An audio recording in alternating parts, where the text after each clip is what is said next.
ಈಗ ನಿಮ್ದು ಇಬ್ಬರದು ಸೇಮ್ ವೇವ್ಲೆಂತ್ ಏನಂತಂದ್ರೆ ಮ್ಯಾಚ್ ಆಗುತ್ತೆ. ಏನು ರೀಸನಿಗೆ ಮ್ಯಾಚ್ ಆಯಿತು ಅಂತಂದರೆ ಅಗ್ರಿ ಟೂರಿಸಮ್ ಕಾನ್ಸೆಪ್ಟ್ ಇತ್ತು ನಮ್ಮ ಇಬ್ಬರದ್ದು. ಹೌದು. ಈ ಥರ ತೋಟಕ್ಕೆ ಕೆಲವರು ಅಗ್ರಿಕಲ್ಚರ್ ಲ್ಯಾಂಡ್ ಇರಲ್ಲ, ಕೆಲವ್ರಿಗೆ ಇರುತ್ತೆ, ಹೇಗೆ ಮ್ಯಾನೇಜ್ ಮಾಡೋದು ಅಂತ ಗೊತ್ತಾಗಲ್ಲ. ಸೊ ಒಂದು ಟೂರಿಸಮ್ ಕಾನ್ಸೆಪ್ಟ್ ಮಾಡ್ಬೋದಲ್ಲ ಸರ್ ಬೆಂಗಳೂರು ಹತ್ರ ಎಲ್ಲಾದರೂ ಫಾರ್ಮ್ಗಳಿದ್ರೆ ಅಂತ. ಈಗ ರೈತ ನಾನು ಕೊಡೋದಿಲ್ಲ, ಬೆಳೆದಿರೋದು ಕೊಡೋದಿಲ್ಲ ಅಂತ, ಅಥವಾ ನಾನು ಬೆಳೆಯೋದಿಲ್ಲ ಅನ್ನೋಲ್ಲ. ಬೆಲೆ ಕೇಳಿ ಸ್ಟ್ರೈಕ್ ಮಾಡ್ತಾ ಇದ್ದೇನೆ ಹೊರತು ಬೆಲೆಗೆ ಅಷ್ಟೇ ನಾನು ಒಂದು ಬೆಂಬಲ ಬೆಲ್ಲ ಕೊಡಿ, ರೈತರು ಹಾಳಾಗಿ ಹೋಗ್ತಾ ಇದ್ದಾರೆ ಅನ್ನೋ ವಿಚಾರಕ್ಕೆ ಅಷ್ಟೇ ಕೇಳ್ತಾರೆ. ಮಾಡ್ತಾ ಇಲ್ಲ. ಸ್ಟಾಪ್ ಮಾಡಿದ್ರೆ ಊಟ ಇರಲ್ಲ. ಆಮೇಲೆ ಇದು ಫಾರ್ಮ್ ಟು ಪ್ಲೇಟ್. ಓಕೆ, ಹೌದು.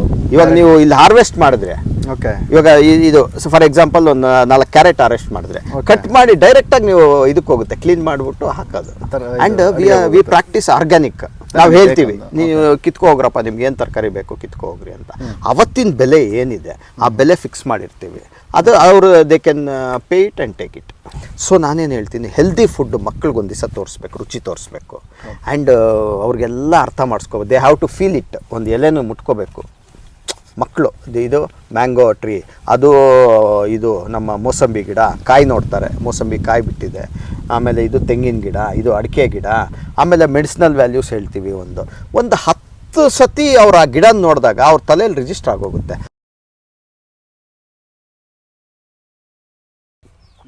ಸರ್ ನಮಸ್ತೆ. ನಮಸ್ಕಾರ ಮಂಜು. ಇದು ಇಷ್ಟೋ ತನಕ ನಿಮ್ಮ ತೋಟನೆಲ್ಲ ಬೆಳಗ್ಗೆಯಿಂದ ಒಂದು ಕವರ್ ಮಾಡಿ ಫ್ರೂಟ್ಸ್ಗಳ ಬಗ್ಗೆ ತಿಳ್ಕೊಂಡಿದ್ದೀವಿ. ಹಾಗೆ ಈ ಕಡೆ ತರಕಾರಿಗಳು, ಹೂಗಳು, ಜೇನುಗಳಿಗೋಸ್ಕರ ಹೂ ಬೆಳೆದಿದ್ದೀರಾ. ಹೌದು.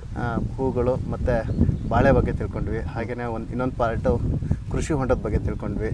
ಓಕೆ, ಈಗ ನಿಮ್ಮದು ಇಬ್ಬರದು ಸೇಮ್ ವೇವ್ಲೆಂತ್ ಏನಂತಂದರೆ ಮ್ಯಾಚ್ ಆಗುತ್ತೆ.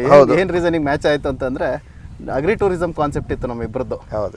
ಇಬ್ಬರು ಡಿಸ್ಕಸ್ ಮಾಡಿದ್ವಿ. ನಿಮ್ಮ ಮನೆಗೆ ಬಂದು ನಿಮ್ಮ ಆಫೀಸಲ್ಲಿ ಕುತ್ಕೊಂಡು ಒಂದ್ಸಲ ಡಿಸ್ಕಸ್ ಮಾಡಿದ್ವಿ. ಹೌದು. ನಾನು ಹೇಳಿದೆ, ಸರ್ ಅಗ್ರಿ ಟೂರಿಸಮ್ ಅಂತ ಒಂದು ಕಾನ್ಸೆಪ್ಟ್ ಸರ್, ಇದು ಈ ಥರ ತೋಟಕ್ಕೆ ಕೆಲವರು ಅಗ್ರಿಕಲ್ಚರ್ ಲ್ಯಾಂಡ್ ಇರಲ್ಲ, ಕೆಲವ್ರಿಗೆ ಇರುತ್ತೆ, ಹೇಗೆ ಮ್ಯಾನೇಜ್ ಮಾಡೋದು ಅಂತ ಗೊತ್ತಾಗಲ್ಲ. ಸೊ ಒಂದು ಟೂರಿಸಮ್ ಕಾನ್ಸೆಪ್ಟ್ ಮಾಡ್ಬೋದಲ್ಲ ಸರ್ ಬೆಂಗಳೂರು ಹತ್ರ ಎಲ್ಲಾದರೂ ಫಾರ್ಮ್ಗಳಿದ್ರೆ ಅಂತ. ನಾನು ಮಂಜು ಇದು ಆಲ್ರೆಡಿ ಇಂಪ್ಲಿಮೆಂಟ್ ಮಾಡ್ತಾ ಇದ್ದೀನಿ ಅಂತ ಹೇಳಿದ್ರಿ ನೀವು. ಹೌದು. ಸೊ ಅಗ್ರಿ ಟೂರಿಸಮ್ ಕಾನ್ಸೆಪ್ಟ್ ಬಗ್ಗೆ ಸ್ವಲ್ಪ ಹೇಳ್ತೀರಾ? ಆಮೇಲೆ ಇದು ಯಾರಿಗೋಸ್ಕರ, ಆ್ಯಕ್ಚುಲಿ ಇಲ್ಲಿ ಏನಿರುತ್ತೆ, ಈಗ ನಿಮ್ದು ರೆಡಿ ಆಗ್ತಾ ಇದೆ ಆ ಕಾನ್ಸೆಪ್ಟ್, ಈಗ ಇನ್ನೂ ಇಂಪ್ಲಿಮೆಂಟ್ ಆಗಿಲ್ಲ. ಹೌದು. ರೈಟ್ ನಾವು ರೆಡಿ ಆಗ್ತಾ ಇದೆ. ಏನಿದು ಕಾನ್ಸೆಪ್ಟ್ ಅಂತ ಹೇಳ್ತೀರಾ? ಅಗ್ರಿ ಟೂರಿಸಮ್ ಅಂದರೆ ನಾವು ಏನಂದರೆ ಅಗ್ರಿಕಲ್ಚರ್ ಬಗ್ಗೆ ನಾಲೆಡ್ಜು ನಮ್ಮ ಜನಗಳಲ್ಲಿ ಬರಬೇಕು. ಓಕೆ. ಅಗ್ರಿಕಲ್ಚರ್ ನಾವು ಈಗ ಏನಂದರೆ ನಾವು ನಮ್ಮ ಬಾರ್ಡ್ರಲ್ಲಿ ಸೈನ್ಯ ಎಷ್ಟು ಇಂಪಾರ್ಟೆಂಟು, ಹೌದು, ನಮ್ಮ ಡೈಲಿ ಲೈಫಲ್ಲಿ ಫಾರ್ಮರ್ ಅಷ್ಟು ಇಂಪಾರ್ಟೆಂಟು. ಹೌದು. ಫಾರ್ಮರ್ ಸ್ಟ್ರೈಕ್ ಮಾಡಿರೋದು ನೀವು ನೋಡೇ ಇಲ್ಲ. ನಮ್ಮ ಸೈನಿಕರು ಸ್ಟ್ರೈಕ್ ಮಾಡಿರೋದು ನೋಡಿಲ್ಲ. ಬೇರೆ ಎಲ್ಲ ಡಿಪಾರ್ಟ್ಮೆಂಟ್ಸು ಎಲ್ಲರೂ ಸ್ಟ್ರೈಕ್ ಮಾಡಿರೋದು ನೋಡಿದ್ದೀರಾ. ಹೌದು. ಇವರಿಬ್ಬರು ಸ್ಟ್ರೈಕ್ ಮಾಡಿದ್ರೆ ಹೋಯ್ತು ಅಂತ ಅರ್ಥ. ಸ್ಟ್ರೈಕ್ ಅಂತ ಅಂದರೆ ಆ್ಯಕ್ಚುಲಿ ಏನು ಅನ್ಕೊಂತಾರೆ, ರೋಡಲ್ಲಿ ಬಂದು ಮಾಡೋದು ಅಲ್ಲ. ಸ್ಟ್ರೈಕ್ ಅಂದರೆ ಏನಂದರೆ ನಿಲ್ಲಿಸ್ಬಿಟ್ರೆ ಇದು ಏನು, ಈಗ ರೈತ ನಾನು ಕೊಡೋದಿಲ್ಲ, ಬೆಳೆದಿರೋದು ಕೊಡೋದಿಲ್ಲ ಅಂತ, ಅಥವಾ ನಾನು ಬೆಳೆಯೋದಿಲ್ಲ ಅನ್ನೋಲ್ಲ. ಬೆಲೆ ಕೇಳಿ ಸ್ಟ್ರೈಕ್ ಮಾಡ್ತಾ ಇದ್ದೇನೆ ಹೊರತು ಬೆಲೆಗೆ ಅಷ್ಟೇ ನಾನು ಒಂದು ಬೆಂಬಲ ಬೆಲ್ಲ ಕೊಡಿ, ರೈತರು ಹಾಳಾಗಿ ಹೋಗ್ತಾ ಇದ್ದಾರೆ ಅನ್ನೋ ವಿಚಾರಕ್ಕೆ ಅಷ್ಟೇ ಕೇಳ್ತಾರೆ. ಸ್ಟಾಪ್ ಮಾಡಿದ್ರೆ ಊಟ ಇರಲ್ಲ. ಹೌದು. ಸೊ ಹಂಗಾಗಿ ನಾನೇನು ಹೇಳೋದಂದರೆ ಅಗ್ರಿಕಲ್ಚರ್ ಬಗ್ಗೆ ಅವೇರ್ನೆಸ್ ಹೋಗಬೇಕು ಜನಗಳಲ್ಲಿ. ನಮ್ಮ ಮಕ್ಕಳಲ್ಲಿ ಇವಾಗ ಒಂದು ಹಣ್ಣು ಎಲ್ಲಿಂದ ಬಂತು, ಈಗ ನಮ್ಮ ವೆಜಿಟೇಬಲ್ ಇದೆ, ಒಂದು ಕ್ಯಾರೆಟ್ ಆಗಲಿ, ಒಂದು ಇದಾಗಲಿ, ಎಲ್ಲಿಂದ ಬಂತು ಅಂತಂದರೆ ಅವರು ತರಕಾರಿ ಅಂಗಡಿಯಿಂದ ಬಂತು ಅಂತಾರೆ, ಸೂಪರ್ ಮಾರ್ಕೆಟಿಂದ ಬಂತು ಅಂತಾರೆ. ಹಂಗಲ್ಲ, ಅವ್ರಿಗೆ ಅರ್ಥ ಆಗಬೇಕು. ತರಕಾರಿ ಕ್ಯಾರೆಟ್ ಎಲ್ಲಿ ಬೆಳೆಯುತ್ತೆ, ಭೂಮಿ ಕೆಳಗೆ ಬೆಳೆಯುತ್ತೆ, ಬದನೆಕಾಯಿ ಮೇಲೆ ಬೆಳೆಯುತ್ತೆ. ಈ ಬೇಸಿಕ್ ನಾಲೆಡ್ಜು ಮಕ್ಕಳಲ್ಲಿ ಕೊಡಬೇಕು ಅನ್ನೋದು ನನ್ನ ಉದ್ದೇಶ. ಒಂದು. ಆಮೇಲೆ ಇವಾಗ ನಾನು ಮಾಡ್ತಾ ಇದ್ದೆ. ಇವಾಗ ವೀಕೆಂಡ್ ಬಂತಂದರೆ ಅಥವಾ ಒಂದು ರಜೆಗಳು ಬಂತಂದರೆ ಯಾವುದೋ ಒಂದು ರೆಸಾರ್ಟ್ಗೆ ಹೋಗು ಅಥವಾ ಒಂದು ಟ್ರಿಪ್ ಹೋಗಬೇಕು. ಎಲ್ಲ ಕಡೆ ನಾಲೆಡ್ಜು ಬೇಕು. ಅದೇ ರೀತಿ ನಮ್ಮ ಅಗ್ರಿಕಲ್ಚರ್ ಬಗ್ಗೆನೂ ಪ್ರಮೋಷನ್ಸ್ ಬೇಕು ಅಂತ ನಾನು. ಸೊ ನಾನೇನು ಇವಾಗ ಏನು ಯೋಚನೆ ಮಾಡ್ತಾಯಿದ್ದೀನಿ, ಈ ಏರಿಯಾ ಇದೆಯಲ್ಲ, ನಾವು ಕೂತಿರೋ ಏರಿಯಾ, ಇದನ್ನು ಕ್ಯಾಂಪಿಂಗ್ ಮಾಡಬೇಕು ಅಂತ. ಯಾರೋ ಒಬ್ಬರು ಬರ್ತಾರೆ, ನಮ್ಮ ಬೆಂಗಳೂರಿಂದ ಬರ್ತಾರೆ. ಒಂದಿನ ಇಲ್ಲಿ ಕ್ಯಾಂಪ್ ಮಾಡಿ ಈ ನೇಚರ್ನ ಎಂಜಾಯ್ ಮಾಡಿ, ಬೆಳಗ್ಗಿನ ಹಕ್ಕಿಗಳು ಚಿಲಿಪಿಲಿ, ನಮ್ಮ ರಾತ್ರಿ ಆದರೆ ಇವು ಏನು ಬೇರೆ ಬೇರೆ ಕೀಟಗಳಿರ್ತವೆ, ಅವೆಲ್ಲ ಕಿಚ ಫ್ರಾಗ್ಸ್ ಕೇಳಿಸುತ್ತೆ ನಿಮಗೆ ಸಾಯಂಕಾಲ ಆದರೆ. ಇವೆಲ್ಲ ಎಂಜಾಯ್ ಮಾಡಬೇಕು ನೀವು. ಇದನ್ನು ನಮ್ಮ ಜನಗಳಿಗೆ ಅಫೋರ್ಡಬಲ್ ಪ್ರೈಸಲ್ಲಿ ಕೊಡಬೇಕು. Okay. Profit making is not the motive. Okay. Resort concept ಅಲ್ಲ ಇದು. ರೆಸಾರ್ಟ್ ಅಲ್ಲ. ಏನಂದರೆ ನನ್ನ ಫಾರ್ಮು ನಡಿಬೇಕು, ಜನಗಳಿಗೆ ಅದು ತಲುಪಲೇಬೇಕು. ಹೌದು. ನನ್ನ ಫಾರ್ಮು ನಡಿಬೇಕು. ನಾನೇನು ಫ್ರೀಯಾಗಿ ಕೊಡೋಕ್ಕಾಗೋದಿಲ್ಲ ಅವ್ರಿಗೇನೋ ಊಟನೋ ತಿಂಡಿನೋ ಏನೋ ಒಂದು ಇಲ್ಲಿ ಬೆಳೆದಿರೋದು. ನಾವು ಇವಾಗ ಇಲ್ಲಿ ಬಂದ್ವಿ ಅಂತ ಇಟ್ಕೊಳ್ಳಿ, ನಾವು ವುಡ್ ಫೈರಲ್ಲಿ ಅಡುಗೆ ಮಾಡಿಕೊಟ್ರೆ ಅದಕ್ಕಿಂತ ರುಚಿ ಬೇಕಾ? ಹೌದು. ಮಡಿಕೆಯಲ್ಲಿ ಮಾಡಿದ್ರೆ ಅದಕ್ಕಿಂತ ರುಚಿ ಬೇಕಾ? ಆಮೇಲೆ ಇದು ಫಾರ್ಮ್ ಟು ಪ್ಲೇಟ್. ಓಕೆ, ಹೌದು. ಇವಾಗ ನೀವು ಇಲ್ಲಿ ಹಾರ್ವೆಸ್ಟ್ ಮಾಡಿದ್ರೆ, ಓಕೆ, ಇವಾಗ ಇದು ಫಾರ್ ಎಕ್ಸಾಂಪಲ್ ಒಂದು 4 ಕ್ಯಾರೆಟ್ ಹಾರ್ವೆಸ್ಟ್ ಮಾಡಿದ್ರೆ ಕಟ್ ಮಾಡಿ ಡೈರೆಕ್ಟಾಗಿ ನೀವು ಇದಕ್ಕೆ ಹೋಗುತ್ತೆ, ಕ್ಲೀನ್ ಮಾಡಿಬಿಟ್ಟು ಹಾಕೋದು. And we practice organic. ಹೌದು. ನಾವು ಕೆಮಿಕಲ್ ಹಾಕೋದೇ ಇಲ್ಲ, ಕೆಮಿಕಲ್ ಅನ್ನೋದೇ ಇಲ್ಲ. ಹೌದು. ಆರ್ಗ್ಯಾನಿಕ್ ಪ್ರಾಕ್ಟೀಸ್ ಮಾಡೋದ್ರಿಂದ ಸೊ ಆರ್ಗ್ಯಾನಿಕ್ ಆಗಿ ಒಳ್ಳೆ ಊಟನ ನಮ್ಮ ಇವ್ರಿಗೆ ಕೊಡಬೇಕು. ಆ್ಯಂಡ್ ನಮ್ಮ ಹಳೇ ಟ್ರೆಡಿಷನ್ಸ್ ಏನಿತ್ತು, ಕಾಳು ಸಾರು ಅಂತೆ, ಮೊಳಕೆ ಕಾಳು ಸಾರು ಅಥವಾ ಕಾಳು ಸಾರು, ಈ ಥರದ್ದು ಮುದ್ದೆ, ಈ ಥರದ್ದು ಜನಗಳಿಗೆ ಕೊಡಬೇಕು, ಒಳ್ಳೆ ಊಟ ಕೊಡಬೇಕು. At least they will enjoy that food for 1 day or 2 days. And interest ಇದ್ದರೆ ಅದರಿಂದ ಪ್ರಾಕ್ಟೀಸ್ ಮಾಡ್ಬೋದು ಅವರು. ಆರ್ಗ್ಯಾನಿಕ್ ಫಾರ್ಮರ್ಸ್ಗೆ ಪ್ರಮೋಟ್ ಮಾಡ್ದಂಗೆ ಆಗುತ್ತೆ. ಇದಾದರೆ ಇವಾಗ ನಾವು ಒಂದು ಬದನೆಕಾಯಿ ಬೆಳಿತೀವಿ, ಬದನೆಕಾಯಿಗೆ ನನಗೆ ಒಂದು 10 ರೂಪಾಯಿ ಒಳ್ಳೆ ಇದು ಸಿಕ್ಕಿದ್ರೆ ಡೆಫಿನೆಟಾಗಿ ಇನ್ನೊಬ್ಬರು ಕಲಿತಾರೆ, ನಮ್ಮ ಪಕ್ಕದ ತೋಟದವ್ರು ಕಲಿತಾರೆ ಆರ್ಗ್ಯಾನಿಕ್ ಆಗಿ ನಾವು ಹಿಂಗೆ ಮಾಡ್ಬೋದು ಇದು ಅಂತ. ಈ ಥರದ್ದೆಲ್ಲ ನಮ್ಮ ಅಗ್ರಿ ಟೂರಿಸಮಲ್ಲಿ ಕವರ್ ಮಾಡ್ತಾ ಇದ್ದೀವಿ. ಓಕೆ. ಇದು ಅಗ್ರಿ ಟೂರಿಸಮ್ ಇದೆಯಲ್ಲ, ಇದು ನಾರ್ಮಲಿ ಈಗ ಫಾರ್ ಎಕ್ಸಾಂಪಲ್ ನನ್ನಂತ ಒಬ್ಬ ಕಾರ್ಪೊರೇಟ್ ವರ್ಕರು, ನಾನು ಒಂದು ವೀಕೆಂಡ್ ನಾನು ನನ್ನ ವೈಫ್ ಬರ್ತೀವಿ, ಇಲ್ಲ ನನ್ನ ಮಕ್ಕಳು ಕರ್ಕೊಂಬರ್ತೀವಿ ಅಂತಂದರೆ ಅವ್ರು ಮೇಯ್ನಾಗಿ ಇಲ್ಲಿ ಬಂದು ಒಂದಿನ ಮುಂಚೆನೇ ಬುಕ್ ಮಾಡಿಕೊಂಡು, ಇಲ್ಲ 1 ವೀಕ್ ಮುಂಚೆನೇ ಸ್ಲಾಟ್ ಇನ್ಫಾರ್ಮ್ ಮಾಡಿದ್ರೆ ಸ್ಲಾಟ್ ಬುಕ್ ಮಾಡಿಕೊಂಡು ನಿಮ್ಮ ಹತ್ರ ಕಮ್ಯುನಿಕೇಟ್ ಮಾಡಿಕೊಂಡು ಬಂದು ಒಂದು ವೀಕೆಂಡ್ ಇಲ್ಲಿ ಬಂದು ಇದ್ದೋಗೋ ರೀತಿ ಕಾನ್ಸೆಪ್ಟ್ ಅಲ್ವಾ ಇದು? ಹೌದು ಹೌದು, ಮಾಡಬೇಕು ಅಂತ. ಅದಕ್ಕೆ ಇವಾಗ ಇದು ಎಕ್ಸ್ಟೆಂಡ್ ಮಾಡಿಬಿಟ್ಟು ಸ್ವಲ್ಪ ಕೂತ್ಕೊಳ್ಳೋಕ್ಕೆ ಎಲ್ಲ ವ್ಯವಸ್ಥೆ ನಾವು ಅದ್ರ ಬಗ್ಗೆ what is organic, what we use, how do we practice, ಇದನ್ನೆಲ್ಲ ನಾವು ಒಂದು ಅಲ್ಲಿ ಬೋರ್ಡ್ ಮೇಲೆ ಬರೆದು ಹೇಳಿದಾಗ ಡೆಫಿನೆಟಾಗಿ ಅದು ತಲೆ ಒಳಕ್ಕೆ ಹೋಗುತ್ತೆ, ಮಕ್ಕಳ ತಲೆ ಒಳಕ್ಕೆ. ಹೌದು ಹೌದು. ನಾವು ಈಗ ನೀವೇನೋ ಅಗ್ರಿಕಲ್ಚರ್ ಬ್ಯಾಕ್ಗ್ರೌಂಡಿಂದ ಬಂದಿದ್ರೆ ಗೊತ್ತಾಗುತ್ತೆ. ಕೆಲವು ಕಾರ್ಪೊರೇಟ್ಸ್ ಇರ್ತಾರೆ, ಕೆಲವರು ಕಾರ್ಪೊರೇಟ್ಸ್ ಅವ್ರಿಗೆ ಏನು ನಾಲೆಡ್ಜೇ ಇರಲ್ಲ, ಅಗ್ರಿಕಲ್ಚರ್ ನಾಲೆಡ್ಜೇ ಇರಲ್ಲ. ಸೊ ಅಂಥವ್ರಿಗೆಲ್ಲ ಸ್ವಲ್ಪ ನಾಲೆಡ್ಜ್ ಟ್ರಾನ್ಸ್ಫರ್ ಮಾಡ್ದಂಗೆ ಆಗುತ್ತೆ. ನಾವು ಡಿಸ್ಕಸ್ ಮಾಡ್ತಾ ಇದ್ವಿ ಹಾಗೇನೆ, ಪ್ರತಿಯೊಂದು ಮೆಡಿಸಿನಲ್ ಪ್ಲಾಂಟ್ಸ್ ಕೂಡ ನೀವು ಹಾಕಬೇಕು ಅಂತ ಪ್ಲಾನ್ ಮಾಡ್ತಾ ಇದ್ರೆ ಅಗ್ರಿ ಟೂರಿಸಮ್ ವಿಚಾರದಲ್ಲಿ. ಆಮೇಲೆ ಪಕ್ಕ ಈಗ ನಿಮ್ದೊಂದು ಫಾರ್ಮ್ ಹೌಸ್ ಇದೆಯಲ್ಲ, ಇದ್ರ ಪಕ್ಕದಲ್ಲಿ ಒಂದು ಮಡಿ ಮಾಡಿ ಒಂದು ಜಾಗದಲ್ಲಿ ನೀವು ಮನೆಗೆ ಬೇಕಾದಂಥ ತರಕಾರಿಗಳನ್ನ ಬೆಳಿಬೇಕು ಅಂತ ಯೋಚನೆ ಮಾಡ್ತಾ ಇದ್ದೀರಾ. ಸೊ ಅದ್ರ ಬಗ್ಗೆ ಎಲ್ಲ ಇನ್ಫಾರ್ಮೇಷನ್ ನಿಮಗೆ ಅಗ್ರಿ ಟೂರಿಸಮಲ್ಲಿ ಸಿಗುತ್ತೆ. ಹೌದು. ಈಗ ಏನು ಮಾಡ್ತಾ ಇದೀವಿ ಅಂದರೆ, ನಮಗೆ ಗೊತ್ತಿಲ್ಲದೆ ಇರೋ ವೀಡ್ಸ್ ಇದೆಯಲ್ಲ, ವೀಡ್ ಅಂತ ಕಿತ್ತಾಕ್ತೀವಿ ನಮ್ಗೆ. ಯಾಕಂದರೆ ನಮಗೆ ಏನು ಬೇಡವೋ that is called as weed. ಹೌದು. ನಮಗೆ ಒಂದು ಗಿಡ ಉಪಯೋಗ ಇದೆ ಅಂದರೆ it is not A weed ಅಂತ. ಸೊ ಆ ವೀಡ್ಸ್ ಅಂತ ಏನು ಕರಿತೀವಿ ಅದರಲ್ಲೇ ಸುಮಾರು ಮೆಡಿಸಿನಲ್ ವ್ಯಾಲ್ಯೂಸ್ ಇದೆ. ಇವೆಲ್ಲ ಐಡೆಂಟಿಫೈ ಮಾಡಿ ನಾನು ಇವಾಗ I am working on that. ಏನು ಎಕ್ಸೆಲಲ್ಲಿ ಹಾಕ್ಕೊತಾ ಇದ್ದೀನಿ ನಾನು, ಯಾವ ಪ್ಲ್ಯಾಂಟು, ಈ ಪ್ಲ್ಯಾಂಟು ಏನು ಇದರಲ್ಲಿ ಮೆಡಿಸಿನಲ್ ವ್ಯಾಲ್ಯೂಸ್ ಇದೆ, ಇದು ಹೆಂಗೆ ಉಪಯೋಗಿಸ್ಬೇಕು, ಎಲ್ಲರಿಗೂ ಗೊತ್ತು ಮೆಡಿಸಿನಲ್ ವ್ಯಾಲ್ಯೂ ಇದೆ ಅಂತ, ಹೆಂಗೆ ಉಪಯೋಗಿಸ್ಬೇಕು, ಏನಕ್ಕೆ ಒಳ್ಳೆಯದು, ಇದನ್ನು ನಮ್ಮ ಆಯುರ್ವೇದಿಕ್ ಇದರಲ್ಲಿ ಯಾರನ್ನ ಒಬ್ಬರನ್ನ ಹಿಡ್ಕೊಂಡು ಅದನ್ನು ನಾವು ಒಂದು ಲಿಟ್ರೇಚರ್ ರೆಡಿ ಮಾಡಿ ನಾವು ಅದಕ್ಕೆ ಒಂದು ಇದು ಕೊಡಬೇಕು, ನಾಲೆಡ್ಜ್ ಕೊಡಬೇಕು. ಇದು ನಮ್ಮ ಒಂದು ಇದು.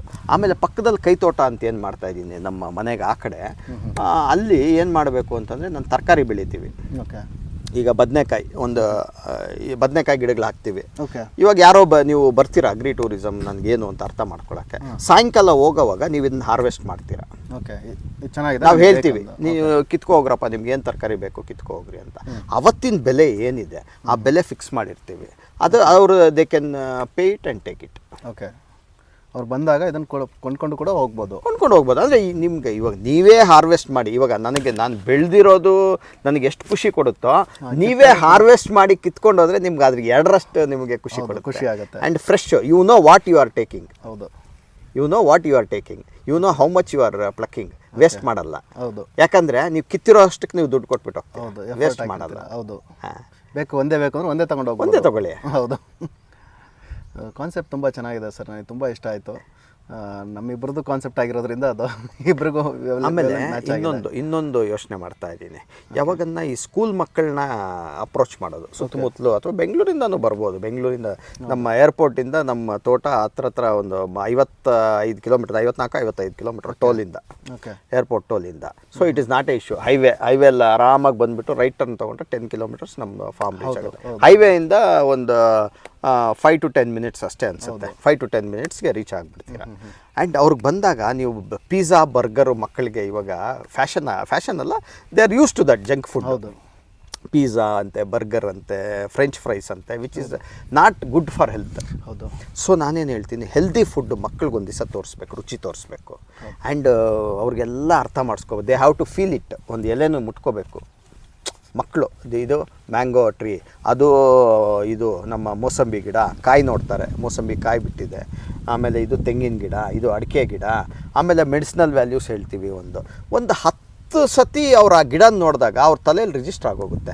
ನಮ್ಮ ಇದರಲ್ಲಿ ವೀಡ್ ಇದೆ, ಕಾಸಿ ಸೊಪ್ಪು ಅಂತಾರೆ, ರಿಚ್ ಇನ್ ಕ್ಯಾಲ್ಸಿಯಮ್ಮು. ನಾವು ಕಾಸಿ ಸೊಪ್ಪಲ್ಲಿ ಪಲ್ಯ ಮಾಡಿದ್ರೆ, ಕೊಬ್ಬರಿ ಹಾಕ್ಬಿಟ್ಟು ಮಾಡಿದ್ರೆ ಎಷ್ಟು ರುಚಿ ಇರುತ್ತೆ ಅಂದರೆ ಅಷ್ಟು ರುಚಿ ಇರುತ್ತೆ. ಭಾಳ ಒಳ್ಳೆಯದು ಕೂಡ. ಸೊ ಈ ಥರದ್ದು ಮಕ್ಕಳಿಗೆ ನಾವು ಒಂದು 5 ಸತಿ 10 ಸತಿ ಅವರ ಗಿಡನ ಐಡೆಂಟಿಫೈ ಮಾಡಿಬಿಟ್ರೆ ಅವ್ರ ತಲೆಯಲ್ಲಿ ಉಳ್ಕೊಂಡ್ಬಿಡುತ್ತೆ ಅದು. ಅವ್ರು ಹೇಳ್ತಾರೆ, ಇನ್ನು 10 ಜನಕ್ಕೆ ಹೇಳ್ತಾರೆ, ಈ ಗಿಡ ಇದು, ಇದ್ರ ವ್ಯಾಲ್ಯೂ ಇದು, ಇದ್ರ ಮೆಡಿಸಿನಲ್ ವ್ಯಾಲ್ಯೂ ಇದು, ಇದಕ್ಕೆ ಒಳ್ಳೇದು ಅಂತ. ಆಮೇಲೆ ಇನ್ನೊಂದು ನನಗನ್ಸೋದು, ಇತ್ತೀಚೆಗೆ ಮಕ್ಕಳು ತರಕಾರಿನೇ ಎತ್ತಿಡೋ ಕಾನ್ಸೆಪ್ಟ್ ಈ ಅಭ್ಯಾಸ ಬೆಳೆಸ್ಕೊತಾ ಇದ್ದಾರೆ. ಕರೆಕ್ಟ್. ಊಟ ಮಾಡಿ ಇಟ್ಬಿಡ್ತಾರೆ. ಈ ಬೆಳೆಯೋ ಎಫರ್ಟ್ ಎಷ್ಟಿದೆ ಅಂತ ಗೊತ್ತಾದರೆ ಬಹುಶಃ ಅದನ್ನು ಅವ್ರು ಮಾಡಲ್ಲ ಅನ್ನೋ ನನ್ನ ಅನಿಸಿಕೆ. ಈಗ ರುಚಿಯಾಗಿ ಮಕ್ಕಳಿಗೆ, ಈಗ ನಾನು ಹೆಂಗೆ ಹೇಳ್ಬೋದು ಅಂದರೆ, ನಿಮಗೆ ಕೆಲವರು ಹೇಳ್ತಾ ಇರ್ತಾರೆ, ನಾನು ಟೊಮ್ಯಾಟೊ ತಿನ್ನಲ್ಲ ಅಂತಾರೆ. ಹೌದು. ಟೊಮ್ಯಾಟೊನ ಕೆಲವರು ಎತ್ತಿ ಪಕ್ಕಕ್ಕೆ ಇಟ್ಬಿಡ್ತಾರೆ, ಟೊಮ್ಯಾಟೊ ತಿನ್ನಲ್ಲ ಅಂತ. ಅದನ್ನೇ ನೀವು ಫೈನ್ಲಿ ಚಾಪ್ಡ್ ಮಾಡಿ ಆಟೋಮೆಟಿಕ್ ತಿಂದ್ಬಿಡ್ತಾರೆ. ಹೌದು. ಹೆಂಗೆ ತಿನ್ನಿಸ್ಬೇಕು ಅನ್ನೋದು ಗೊತ್ತಿರಬೇಕು. ಆಮೇಲೆ ನನ್ನ ಪರ್ಸ್ನಲ್ ಒಪಿನಿಯನ್ ಅಂತಂದರೆ, ಯಾವುದೇ ತರಕಾರಿನ ನಾನು ಎಲ್ಲೂ ವೇಸ್ಟ್ ಮಾಡಲ್ಲ. ಏನಿದ್ರು ನನ್ನ ವೇಸ್ಟ್ ಏನಾರು ಉಳಿಯುತ್ತೆ ಅಂದರೆ, ನುಗ್ಗೆಕಾಯಿ ಸಾಂಬಾರು, ನುಗ್ಗೆಕಾಯಿ ಪಲ್ಯ ಆ ಥರ ಏನಾರು ಆಗಿದ್ರೆ ಅದ್ರ ಸಿಪ್ಪೆ ಮಾತ್ರ ಉಳಿದಿರುತ್ತೆ. ಸೊ ಅದಕ್ಕೆ ನಾನು ಹೇಳೋದು, ನಾವು ಜಸ್ಟು ಮನಿ ವೇಸ್ಟ್ ಮಾಡ್ತಾ ಇಲ್ಲ. ಫಾರ್ ಎಕ್ಸಾಂಪಲ್, ಒಂದು ಪೀಸ್ನ ಎತ್ತಿಟ್ವಿ ಅಂದರೆ ನಾವು ಮನಿ ಅಷ್ಟೇ ವೇಸ್ಟ್ ಮಾಡ್ತಾ ಇಲ್ಲ, ಇಲ್ಲಿ ಬೆಳೆದಿರೋ ಮಣ್ಣಿಗೂ ಬೆಲೆ ಕೊಡ್ತಾ ಇಲ್ಲ, ಬೆಳೆದಿರೋ ರೈತನಿಗೂ ಎಫರ್ಟ್ನು ವೇಸ್ಟ್ ಮಾಡ್ತಾ ಇದ್ದೀವಿ. ಆಮೇಲೆ ಇಲ್ಲಿಂದ ತೊಗೊಂಡೋಗಿ ಒಬ್ಬ ಮಾರ್ಕೆಟಿಗೆ ಹಾಕಿರ್ತಾನೆ, ಅವ್ನು ಆ ಕೂಲಿಯವನ ಕೆಲಸನೂ ನಾವು ರೆಸ್ಪೆಕ್ಟ್ ಮಾಡ್ತಾ ಇಲ್ಲ ಅಂತ ಅಲ್ಲೊಬ್ರು ಕೂತ್ಕೊಂಡು ಸೇಲ್ ಮಾಡಿರ್ತಾರೆ. ಆಮೇಲೆ ನಮ್ಮ ತಂದೆ ತಾಯಿ ಅದನ್ನು ಬಾರ್ಗೈನ್ ಮಾಡಿ ನೋಡಿ ಯಾವ ಚೆನ್ನಾಗಿದೆ ಚೆನ್ನಾಗಿಲ್ಲ ತೊಗೊಂಬಂದು ಮನೆ ಕೊಟ್ಟಿರ್ತಾರೆ. ಮನೇಲಿ ನಮ್ಮ ತಾಯಿ ಎಲ್ಲ ಅಡುಗೆ ನಮಗೆ ಕೊಟ್ಟಿರ್ತಾರೆ. ಅವರೆಲ್ಲರ ಎಫರ್ಟ್ನ ವೇಸ್ಟ್ ಮಾಡ್ದಂಗೆ ಆಗುತ್ತೆ ಅನ್ನೋದು ನನ್ನ ಅಭಿಪ್ರಾಯ. ಕರೆಕ್ಟ್. ನಿಮ್ಗೊಂದು ಸ್ಮಾಲ್ ಎಕ್ಸಾಂಪಲ್ ಹೇಳ್ತೀನಿ. ನೀವು ಸೂಪರ್ ಮಾರ್ಕೆಟ್ಗೆ ಹೋದಾಗ ಎಲ್ಲ ಯೂನಿಫಾರ್ಮ್ ಆಗಿ ಹಣ್ಣಾಗಿರೋ ಬಾಳೆಹಣ್ಣು ತೊಗೊತೀರಾ, ಅಥವಾ ಒಂದು ಚಿಪ್ಪಲ್ಲಿ ಅಲ್ಲೊಂದು ಹಣ್ಣಾಗಿರುತ್ತೆ ಅದು ತೊಗೊತೀರಾ? ಸರ್, ನಾನು ಒಂದು ಚಿಪ್ಪಲ್ಲಿ ಇಲ್ಲೊಂದು ಆಗಿದ್ರೆ ಒಳ್ಳೇದು ಅಂತ ನಾನು ಬಯಸ್ತೀನಿ. ಅದು ಆರ್ಗ್ಯಾನಿಕ್. ನಿಮ್ಗೆ ಸ್ವಲ್ಪ ನಾಲೆಡ್ಜ್ ಇದೆ. ಈಗ ನಾನು ಹೇಳ್ತೀನಿ, ಕೆಲವ್ರು ಏನಂದರೆ ನೀಟಾಗಿ ಪಾಲಿಶ್ಡ್ ಥರ ಇರೋದು ತೊಗೋತಾರೆ. ಅದೇನಂದ್ರೆ ಕೆಮಿಕಲ್ ಹಾಕಿ ಮಾಡಿರೋದು, ಕೆಮಿಕಲಲ್ಲಿ ಡಿಪ್ ಮಾಡಿರೋದು, ಅಥವಾ ಒಂದು ಕೆಮಿಕಲ್ ಹಾಕಿ ಹಣ್ಣು ಮಾಡಿರೋದು. ಹೌದು. ನೀವು ಆರ್ಗ್ಯಾನಿಕ್ ಆಗಿ ತೊಗೊಂಡ್ರೆ ಹಂಗಿರೋದಿಲ್ಲ. ನೀವು ಒಂದು ಸ್ಮಾಲ್ ಎಕ್ಸಾಂಪಲ್ಲು ನೋಡಿ, ಇದು ಒಂದು ಬದನೆಕಾಯಿ ತೊಗೊಳ್ಳೋಣ, ಇಲ್ಲಿ ಒಂದು ಸ್ವಲ್ಪ ಹೆಚ್ಚು ಕಮ್ಮಿ ಇರುತ್ತೆ. ಹೌದು. ಇದು ಯಾಕಂದರೆ ನಾವು ಪೆಸ್ಟಿಸೈಡ್ ಏನೂ ಹೊಡಿಲಿಲ್ಲ. ನಾನೇನು ಹೇಳ್ತೀನಿ ಅಂದರೆ, ಈ ಪೋರ್ಷನ್ ಕಟ್ ಮಾಡಿಬಿಡಿ, ಈ ಪೋರ್ಷನ್ ಕಟ್ ಮಾಡಿಬಿಟ್ಟು ಉಪಯೋಗಿಸಿ. ಹುಳು ಸಾಯಬೇಕು ಅಂತ ವಿಷ ಹಾಕಿ ನಾವು ಸಾಯ್ತಾ ಇದ್ದೀವಿ. ಹೌದು, ಆ್ಯಕ್ಚುಲಿ ಹಂಗಾಗ್ತಾ ಇದೆ. ಅರ್ಥ ಆಯ್ತಲ್ಲ? ಇಂಡಿಯಾದಲ್ಲೇ ನಾನು ಇದನ್ನ ನೋಡಿರೋದು. ಹುಳು ಸಾಯಬೇಕು ಅಂತ ವಿಷ ಹಾಕ್ತೀವಿ, ಲೇಟರ್ ಸ್ಟೇಜಲ್ಲಿ ನೋಡಿದ್ರೆ ನಮಗೆ ಕ್ಯಾನ್ಸರ್ ಬರುತ್ತೆ, ನಾವೇ ಇದನ್ನು ನಮ್ಮ ಹೆಲ್ತ್ ಹಾಳು ಮಾಡ್ಕೊತೀವಿ. That is not the correct way. ಹುಳು ತಿನ್ನಲಿ, ಹುಳು ಅಕಸ್ಮಾತ್ ಏನನ್ನ ಅಲ್ಲಿ ಸ್ವಲ್ಪ ಇದಾಗಿದ್ರೆ ಕಟ್ ಮಾಡಿ ಬೇರೆದು ಉಪಯೋಗಿಸಿ. ಇಟ್ ಈಸ್ ಹೆಲ್ದಿ ಅಂತ ನಾನು ಹೇಳೋದು. ಓಕೆ, ಅದು ಟೆಸ್ಟ್ ಮಾಡಿದೆ, ಚೆನ್ನಾಗಿದೆ ಅಂತ. ಹೌದು. ಈಗ ಫಾರ್ ಎಕ್ಸಾಂಪಲ್, ಒಂದು ಹುಳು ತಿಂದಿದೆ ಅಂತ ಒಂದು ಪಾರ್ಟಲ್ಲಿ ಇದೆ ಅಲ್ವಾ, ಹುಳು ತಿಂದಿದೆ ಅಂತ ಹೇಳಿ ಇಷ್ಟು ಹುಳು ತಿಂದಿದೆ ಅಂತ ಇದನ್ನ ಪೂರ್ತಿ ಬಿಸಾಕೋದಕ್ಕಿಂತ ಇದನ್ನ ಬಿಸಾಕೋದಲ್ಲ, ಇದು ನೀವು ಮಾರ್ಕೆಟಲ್ಲಿ ಇಟ್ಟರೆ ಯಾರು ತಗೊಳ್ಳಲ್ಲ 100%. ನಾನು ಅದಕ್ಕೆ ಏನು ಹೇಳ್ತೀನಿ, ನೀವೇ ಹಾರ್ವೆಸ್ಟ್ ಮಾಡಿ ಅಂದಾಗ ನಿಮಗೆ ಗೊತ್ತಾಗುತ್ತೆ ನಾವು ಏನು ಇಲ್ಲಿ ಪೆಸ್ಟಿಸೈಡ್ ಹೊಡೆದಿಲ್ಲ. ನಿಮಗೆ ಬೇಕಾದರೆ ಇನ್ನು ಬೇರೆ ಪೆಸ್ಟಿಸೈಡ್ ಹೊಡೆದಿರೋ ಒಂದು ಜಮೀನು ನೋಡಿದ್ರೆ, ಅದು ಬದನೆಕಾಯಿ ಅಥವಾ ಇನ್ನೊಂದು ತರಕಾರಿ ಬೆಳೆದಿರೋದು ನೋಡಿದ್ರೆ ಯು ವಿಲ್ ಅಂಡರ್ಸ್ಟ್ಯಾಂಡ್. ಅದು ಶೈನಿಂಗ್ ಇರುತ್ತೆ, ಚೆನ್ನಾಗಿರುತ್ತೆ ನೋಡೋಕ್ಕೆ, but health wise it is not good. ನನ್ನ ಕನ್ಸರ್ನ್ ಏನಂದರೆ, ಈ ಹುಳು ಬರಬಾರ್ದು ಅಂತ ಹೇಳಿ ಈ ಹುಳು ಇರೋದನ್ನೇ ನಾವು ರಿಜೆಕ್ಟ್ ಮಾಡ್ತೀವಿ. ಆದರೆ ಆ ಹುಳು ಸಾಯೋದಕ್ಕೋಸ್ಕರ ನಾವು ಬರಬಾರ್ದು ಅಂತ ಹೇಳಿ ನಾವು ಮೆಡಿಸಿನ್ ಹಾಕಿರೋದನ್ನ ನಾವು ಆರಾಮಾಗಿ ದುಡ್ಡು ಜಾಸ್ತಿ ಕೊಟ್ಟು ತೊಗೊಂಬರ್ತೀವಿ, ಡಿಮ್ಯಾಂಡ್ ಪ್ರೈಸ್ ಕೊಟ್ಟು ತೊಗೊಂಬರ್ತೀವಿ. ದಿಸ್ ಇಸ್ ಏನಂತಂದರೆ, ಇದು ಈ ಕರೆಂಟ್ ಜನ್ರೇಷನ್ನ ಮೈಂಡ್ ಸೆಟ್ ಆಗಿದೆ, ಇದು ಬದಲಾಗಬೇಕು ಅನ್ನೋದು ನನ್ನ ಅಭಿಪ್ರಾಯ. 100% ಟ್ರೂ. ಇದನ್ನು ಅರ್ಥ ಮಾಡಿಸ್ಬೇಕು ಅಂತಲೇ ನನ್ನ ಉದ್ದೇಶ. ಹೌದು. ನಾನು ನಮ್ಮ ಪವನ್, ಯಾವಾಗಲೇ ನಿಮಗೆ ಪರಿಚಯ ಮಾಡಿಸಿದ್ನಲ್ಲ ಪವನ್, ಹೇಳ್ತಾ ಇರ್ತೀನಿ, ನೋಡಪ್ಪ ವಿಡಿ ಸೈಡೆಲ್ಲ ಹೊಡಿಬಾರ್ದು, ಕಮ್ಮಿ ಮಾಡಬೇಕು ಅಂದರೆ. ಕೆಲವು ಕಮರ್ಷಿಯಲ್ಲಾಗಿ ಬೆಳೆಯೋದು, ಫಾರ್ ಎಕ್ಸಾಂಪಲ್ ಟೊಮ್ಯಾಟೊ, ಅವ್ರು ಹೇಳೋದ್ರಲ್ಲೂ ಅರ್ಥ ಇದೆ. ಇವಾಗ ನಾನು ಟೊಮ್ಯಾಟೋನ ನಾನು ಆರ್ಗ್ಯಾನಿಕ್ಕಾಗಿ ಬೆಳೆದ್ರೆ ಅದು ನಿಮಗೆ ಬೆಳೆನೂ ಬರೋಲ್ಲ. ನಾವು ಟ್ರೈ ಮಾಡಿದ್ವಿ, ನಿಮಗೊಂದು ಚಿಕ್ಕ ಬಿಟ್ಟು ಟ್ರಯಾಂಗಲ್ ಬಿಟ್ಟು ತೋರಿಸ್ತೀವಿ, ಇದ್ರ ಪಕ್ಕದಲ್ಲಿ ಅಲ್ಲಿ ಔಷಧಿ ಏನು ಹೊಡಿಲಿಲ್ಲ, ನಿಮ್ಗದು ಬೆಳೆನೇ ಬರಲಿಲ್ಲ. ಓಕೆ, ನಾವು ಏನು ಇನ್ವೆಸ್ಟ್ ಮಾಡಿದ್ವಿ 20-30 ಸಾವಿರ ಅಥವಾ ಒಂದು 50 ಸಾವಿರ, ಅದು ಹೋಯ್ತು. Okay, small extent. ಓಕೆ, ಯಾಕಂದರೆ ಅದಕ್ಕೆ ಔಷಧಿ ಹೊಡಿಲಿಲ್ಲ. ಔಷಧಿ ಹೊಡೆದ್ರೇ ನಿಮ್ಗೆ ಅದು ಗ್ರೋತ್ ಬರೋದು ಎಲ್ಲ. ಅವ್ರು ಹೇಳೋದು ಅವ್ರ ಇದ್ರ ಪ್ರಕಾರ ಕಮರ್ಷಿಯಲ್ ಆಗಿ ನೀವು ಇದು ಮಾಡೋಕೆ ಹೋದರೆ ಅದು ವರ್ಕೌಟ್ ಆಗ. ಕಮರ್ಷಿಯಲಿ ಮಾಡೋಕೆ ಹೋದರೆ ಈಗ ಫಾರ್ ಎಕ್ಸಾಂಪಲ್ ಇದು ಒಂದು ಬೆಳೆದಿತ್ತು ಅಂತಂದರೆ ಇದು ನಾವೇನು ಹೊಡೆದಿಲ್ಲ ಅಂದರೆ ಈ ಥರ ಎಲ್ಲ ಒಂದು ಬರುತ್ತೆ, ಇದು ವೇಸ್ಟ್ ಆಗುತ್ತೆ. ಅವ್ರ ಪ್ರಕಾರ they don't want to waste this. ಅಲ್ಲ, people will not buy this. ಹೌದು, ಯಾರು ಅದು ವೇಸ್ಟ್ ಆಗುತ್ತೆ ಅಲ್ವಾ. ಸೊ ಅವ್ನು ಮಾರ್ಕೆಟ್ಗೆ ಹಾಕಿದ್ರು ಅವನು ಖರ್ಚು ಮಾಡಿ ದುಡ್ಡು ಬರೋದಿಲ್ಲ, ಬಿಸಾಕ್ ಹೋಗ್ಬೇಕು, ಇದನ್ನು ಬಿಸಾಕ್ ಹೋಗ್ಬೇಕು. ಅವರೇ ಜನನೂ ಹಾಗೆ ಇದ್ದಾರೆ. ಬಟ್ ಇದ್ರ ಬಗ್ಗೆ ನಾಲೆಡ್ಜ್ ಇರೋರು ಡೆಫಿನೆಟ್ ಆಗಿ ಇದಾಗ್ತಾರೆ. ಇವಾಗ ನಮ್ಮ ತೋಟದಲ್ಲಿ ಇವಾಗ ನಮ್ಮ ಹುಡುಗ ಪವನ್ ತಗೊಳ್ಳಿ, ಅವನು ಮೊದಲು ಇದು ಅಂತ ಇದ್ದ, ಏನು ಔಷಧಿ ಹೊಡಿಬೇಕು ಅಂತ. ನಾವೇ ಸ್ಲೋಲಿ ಚೇಂಜ್ ಆಗ್ತಾರೆ ಅವರು. ಅವ್ನು ನೋಡಿ ಅವ್ನ ಫ್ರೆಂಡ್ಸ್ ಒಂದು 4 ಜನ ಚೇಂಜ್ ಆಗ್ತಾರೆ, ನಮ್ಮ ತೋಟ ನೋಡಿ 4 ಜನ ಅಕ್ಕಪಕ್ಕದವ್ರು ಚೇಂಜ್ ಆಗ್ತಾರೆ. ಹಿಂಗಾದಾಗ ಏನಾಗುತ್ತೆ, ಒಂದು ಸೊಸೈಟಿ ಥರ ಮಾಡಿಕೊಂಡು ನೋ ಪ್ರಾಫಿಟ್ ನೋ ಲಾಸ್ ಥರ ಅಥವಾ ಒಂದು ಮಾರ್ಜಿನಲ್ ಪ್ರಾಫಿಟ್ ಥರ ಮಾಡಿಕೊಂಡು ಎಲ್ರಿಗೂ ಕೊಡ್ಬೋದು, ಪ್ರಮೋಟ್ ಮಾಡ್ಬೋದು. One thing. And second thing, ನೀವು ವ್ಯಾಲ್ಯೂ ಅಡಿಷನ್ ಮಾಡಿದ್ರೆ definitely will make money. Okay okay sir, thank you sir. ಇಷ್ಟು ಇನ್ಫಾರ್ಮೇಷನ್ ಕೊಟ್ಟಿದ್ರೆ. ಅಗ್ರಿ ಟೂರಿಸಮ್ ನಿಮ್ದು ಇನ್ನೂ ಯಾವಾಗ ಸ್ಟಾರ್ಟ್ ಆಗ್ಬೋದು ನೋಡಿ. ಇವಾಗ ಇಲ್ಲಿ ಬಾತ್ರೂಮ್ಸ್ಗೆ ಅಂತ ಇಲ್ಲಿ ಇದಾಕಿದ್ದೀನಿ, ಏನು ಫೌಂಡೇಶನ್ ಆಗಿದೆ, ಅಲ್ಲಿ ಇದು ಓಡಿಸಿದ್ದೀನಿ, ಇಟ್ಟಿಗೆ ಓಡಿಸಿದ್ದೀನಿ. ನನಗೆ ಇದು ಸ್ವಲ್ಪ ಇಲ್ಲಿ ಲೇಬರ್ ಪ್ರಾಬ್ಲಮ್ಮು. ಇದಾದರೆ ನಾವಿಲ್ಲಿ ಕ್ಯಾಂಪಿಂಗ್ಗೆ ಅಂತ ಒಂದು 3-4 ಟೆಂಟ್ ಹಾಕ್ಬೋದು ಇಲ್ಲಿ. ಅದು ಹಾಕಿದ್ರೆ ಸ್ಲೋಲಿ ಸ್ಟಾರ್ಟ್ ಮಾಡೋಣ ಅಂತ. ಬಟ್ ನನ್ನ ಉದ್ದೇಶ ಏನಂದರೆ ಫುಲ್ ಫ್ಲೆಜ್ಡಾಗಿ ರೆಡಿ ಆದಮೇಲೆ ಮಾಡೋಣ ಅಂತ. ಇನ್ನು 6 months to 1 year ಒಳಗಡೆ 1 year ಒಳಗೆ ಸ್ಟಾರ್ಟ್ ಮಾಡಬೇಕು. ಓಕೆ, ಮಾಡಬೇಕು. ಓಕೆ, ಬಹುಶಃ ಮುಂದಿನ ಶಿವರಾತ್ರಿ ಒಳಗಡೆ ಸ್ಟಾರ್ಟ್ ಆಗುತ್ತೆ. ಇವತ್ತು ಮಾಡೋಣ. ವಿಡಿಯೋ ಮಾಡ್ತಾ ಇರೋ ದಿನ ಶಿವರಾತ್ರಿ. ಶಿವನ ಅನುಗ್ರಹ ಶಿವನ ಕೃಪೆ ಇದ್ರೆ ಎಲ್ಲ ನಾವು 4-5 months ಇಂದ ಟ್ರೈ ಮಾಡ್ತಾ ಇದ್ರು. ಬಹುಶಃ 3-4 months ಅನ್ಸುತ್ತೆ ನಾವು ಟ್ರೈ ಮಾಡ್ತಾ ಇರೋದು. ಬರ್ಬೇಕು ಅಂತ ನಿಮ್ಮ ತೋಟಕ್ಕೆ. ಹೌದು, ನನಗೆ ಟೈಮ್ ಆದ, ನಿಮಗೆ ಟೈಮ್ ಆಗ್ತಿರಲ್ಲ, ನಿಮಗೆ ಟೈಮ್ ಆದಾಗ ನನಗೆ ಟೈಮ್ ಇವತ್ತು ಕೂಡ ಬಂತು, ಶಿವರಾತ್ರಿ ದಿನ ಕೂಡ ಬಂತು. ಇದು ಅನ್ಪ್ಲಾನ್ಡ್. ಮತ್ತೆ ನಿನ್ನೆ ಬೆಳಗ್ಗೆ ಪ್ಲಾನ್ ಇದ್ದಿಲ್ಲ ಇದು. ನಿನ್ನೆ ಬೆಳಗ್ಗೆ ನೋಡೋಣ ಮಂಜು ಅನ್ನಂಗೆ ಇದ್ವಿ ಇಬ್ರು. ನೀವು ಹಂಗೆ ಹೇಳ್ತಾ ಇದ್ರಿ, ನಾನು ಹಂಗೆ ಇದ್ದೆ. ಬಟ್ ಇವತ್ತು ಅನ್ಪ್ಲಾನ್ಡ್ ಆಗಿ ನಿನ್ನೆ ಈವ್ನಿಂಗ್ ಪ್ಲಾನ್ ಮಾಡ್ಕೊಂಡು ಇವತ್ತು ಬಂದ್ವಿ. ಸೊ ಬಹುಶಃ ಮುಂದಿನ ಶಿವರಾತ್ರಿ ಒಳಗಡೆ ನಿಮ್ಮ ಅಗ್ರಿ ಟೂರಿಸಂ ಪ್ಲಾನ್ ಸಕ್ಸಸ್ ಆಗಲಿ, ದೇವ್ರನ್ನ ಕೇಳ್ಕೊಳ್ಳೋಣ ಆಗಲಿ ಅಂತ. ಆಮೇಲೆ ನಿಮ್ಗೆ ಇನ್ನೊಂದು ಹೇಳ್ತಾ ಇದ್ದೆ, ನಮ್ಮ ತೋಟದಲ್ಲಿ ಬೆಳೆದಿರೋದು ಆ ಕಡೆ ಬಾಳೆಹಣ್ಣು ನಾವು ಚಿಪ್ಪು ಕೊಯ್ದಿಟ್ಟು, ಅಂದರೆ ಲೈಕ್ ಅದನ್ನ ಸ್ವಲ್ಪ ಒಂದು 2 ದಿವಸ ಚೀಲದಲ್ಲಿ ಹಾಕಿ ನೀವು ತಗಲಾಕ್ಬಿಟ್ರೆ ಕೆಳಗಡೆಯಿಂದ ಹಣ್ಣು ಹಾಕ್ಕೊಂಡು ಬರುತ್ತೆ. ಓಕೆ, ನಿಮಗೆ ತುಂಬ ಚೆನ್ನಾಗಿರುತ್ತೆ. ಆ್ಯಂಡ್ ಅದು ಸೈಜು ನಿಮ್ಗೆ ಅಷ್ಟು ಬರಲ್ಲ, ನಿಮ್ಮ ಇದ್ರ ಥರ ಬರಲ್ಲ ಬಾಳೆಹಣ್ಣು. ಓಕೆ, ಡಿಸೆಂಟ್ ಸೈಜ್ ಇರುತ್ತೆ. ಬಟ್ ಏನಂದರೆ ಟೇಸ್ಟ್ ಭಾಳ ಚೆನ್ನಾಗಿರುತ್ತೆ. Okay, I have tasted that. ಭಾಳ ಚೆನ್ನಾಗಿರುತ್ತೆ. ಆ್ಯಂಡ್ ಅಂಜೂರ ತಿಂದ್ವಿ, ಅಂಜೂರ ಅಂತೂ ನೆಕ್ಸ್ಟ್ ಲೆವೆಲ್ ಅದು. ಓಕೆ, ತುಂಬ ಚೆನ್ನಾಗಿತ್ತು. ಸೊ ಹಂಗೆ ಹಣ್ಣು ಚೆನ್ನಾಗಿ ಬರುತ್ತೆ. ಓಕೆ, ಇವಾಗ ಇಲ್ಲಿ ನೋಡಿದ್ರೆ ಇಲ್ಲಿ ನಮ್ಮ ಆರೆಂಜ್ ಇದು ಮೂಸಂಬಿ ಬಿಟ್ಟಿದೆ. ಹೌದು, ಫಸ್ಟ್ ಅದು ಕಟ್ ಮಾಡಬೇಕಿತ್ತು. ಆ್ಯಕ್ಚುಲಿ ಏನೋ ಬಿಟ್ಟಿರೋದಕ್ಕೆ ಇರಲಿ ಅಂತ ಇದು ಮಾಡಿದ್ವಿ. ನೋಡೋಣ ಅದು ಹೆಂಗಿರುತ್ತೆ ಟೇಸ್ಟು ಅಂತ ನೋಡೋಣ. ಓಕೆ, ಪ್ರತಿಯೊಂದು ನೀವು ಹಾಕಿರೋ ಎಫರ್ಟು ನೀವು ಟೇಸ್ಟ್ ನೋಡಿದಾಗ ಅದ್ರ ಸ್ಯಾಟಿಸ್ಫ್ಯಾಕ್ಷನ್ ಸಿಗುತ್ತೆ ಅಂತ ನನ್ನ ಅನಿಸಿಕೆ. ಡೆಫಿನೆಟ್ಲಿ. ಓಕೆ ಸರ್, ಒಳ್ಳೇದಾಗಲಿ ನಿಮ್ಮ ಎಲ್ಲ ಎಫರ್ಟ್ಗೆ, ನಿಮ್ಮ ಅಗ್ರಿ ಟೂರಿಸಮ್ಗೆ ಒಳ್ಳೇದಾಗಲಿ. Thank you Manju, thank you. ನಿಮ್ಮಂಥ ವೆಲ್ ವಿಷರ್ಸ್ ಇದ್ದರೆ ಎಲ್ಲ ಒಳ್ಳೇದಾಗುತ್ತೆ. ನಿಮ್ಮ ತೋಟಕ್ಕೆ ಕರೆಸ್ಕೊಂಡು ಇಷ್ಟೆಲ್ಲ ಸಮಯ ಕೊಟ್ಟಿದ್ದಕ್ಕೆ ತುಂಬ thanks sir. Thank you Manju, thank you. Okay sir, thank you, bye.